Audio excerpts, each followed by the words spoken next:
They almost had a braille reading, right? No way, Shannon, never! Oh my gosh! 10 pounds even!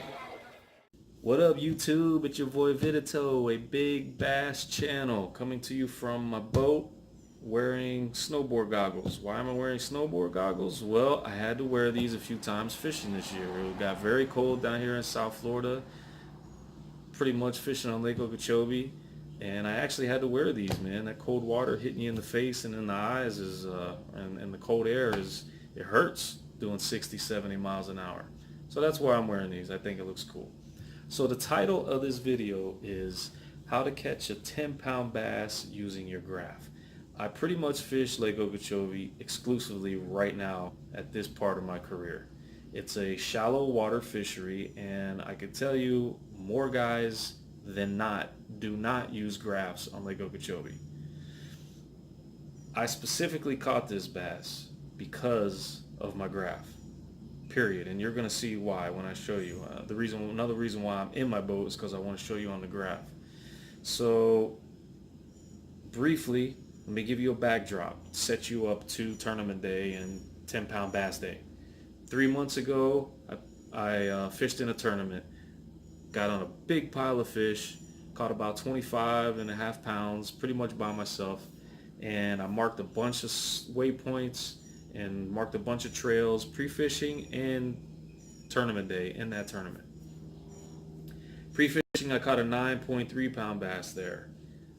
Tournament day, I caught an 8.3, 6, a 5. I was on fish. Fast forward to the Roland Martin Marine Series, which is what I'm referring to. It's a big tournament on Lake Okeechobee. It's the biggest team trail in Florida, biggest payout, about 165 boats. I really wanted to put my practice in. So I ran into some fish at some point down south, and I pre-fished there. It wasn't very good, so I went to my primary spot where I ran into these fish 3 months ago. And on Friday, I caught a pretty big fish. Here is a picture of the fish I caught pre-fishing on Friday.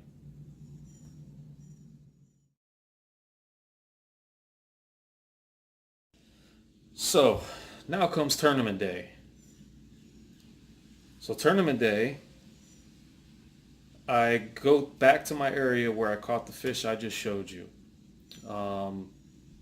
And here, well, let me just show you what it looks like on my graph. And you can see, and I'll explain to you what's going on here on my graph.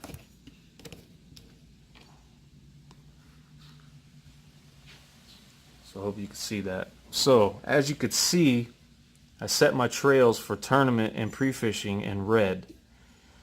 And you can see I have various waypoints marked out on the graph. 10 pound in April, reed clump here, 10 pounder there, a miss out here, a 7 pounder here, a 6 pounder here. So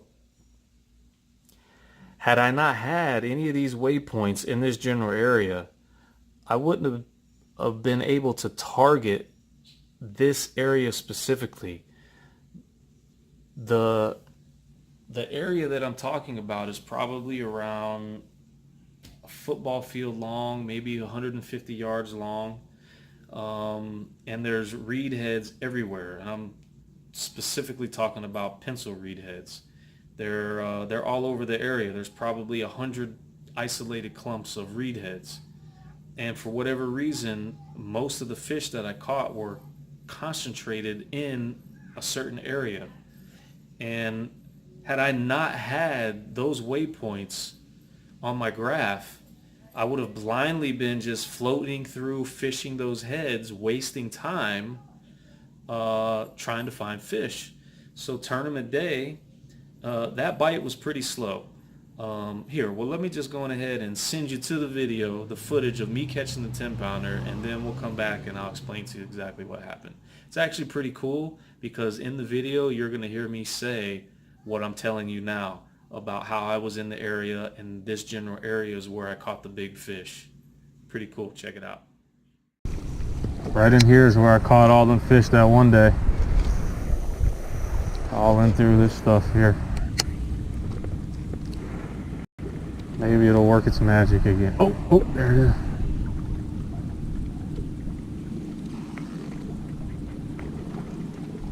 You ready, Jack?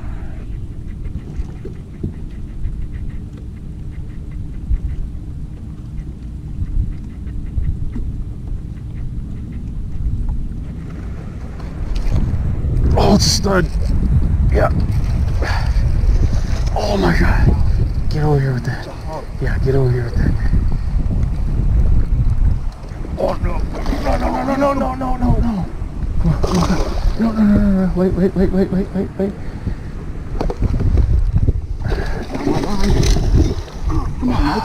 I can't. I don't want to. I know.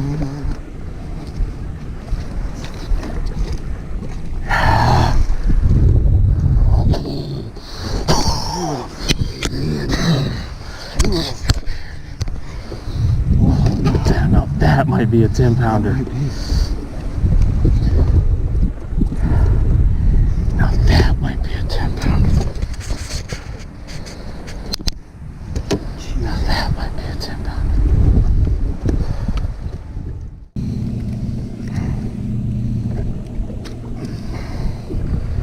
Give me that G-juice.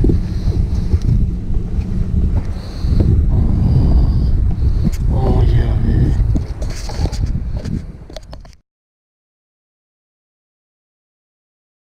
So how cool was that, man?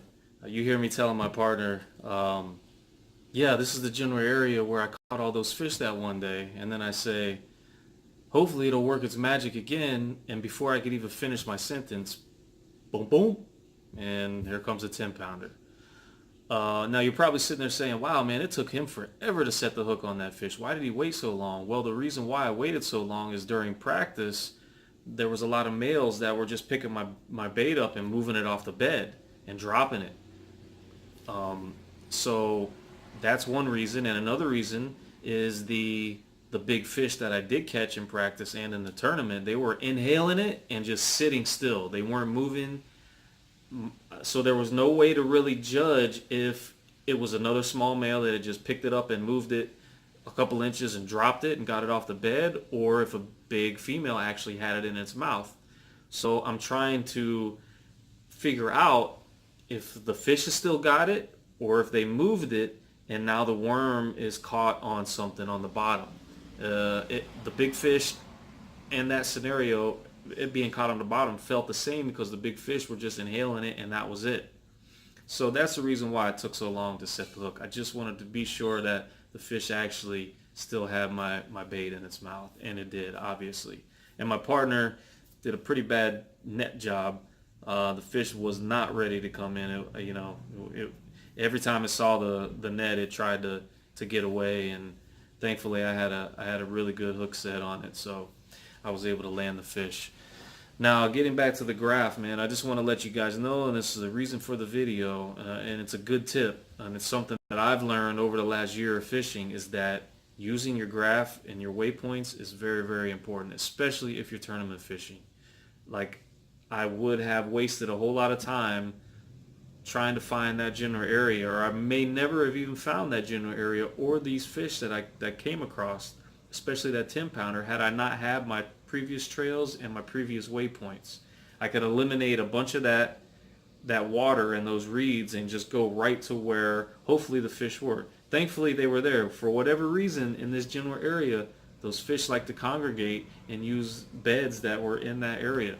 So it's pretty cool, man. It's pretty cool. It's a great tip. It was a great learning experience for me, and it paid off big time.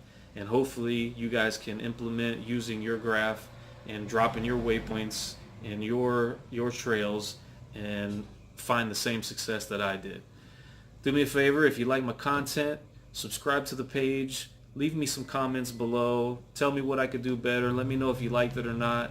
Subscribe to or follow my Instagram page and my Facebook page. I post videos, short videos and clips and live stories and pictures all the time on those. I'm just getting started. I'm looking forward to developing a really good channel with really cool content for you guys. And all I got to say is peace in the Middle East. We'll see you later.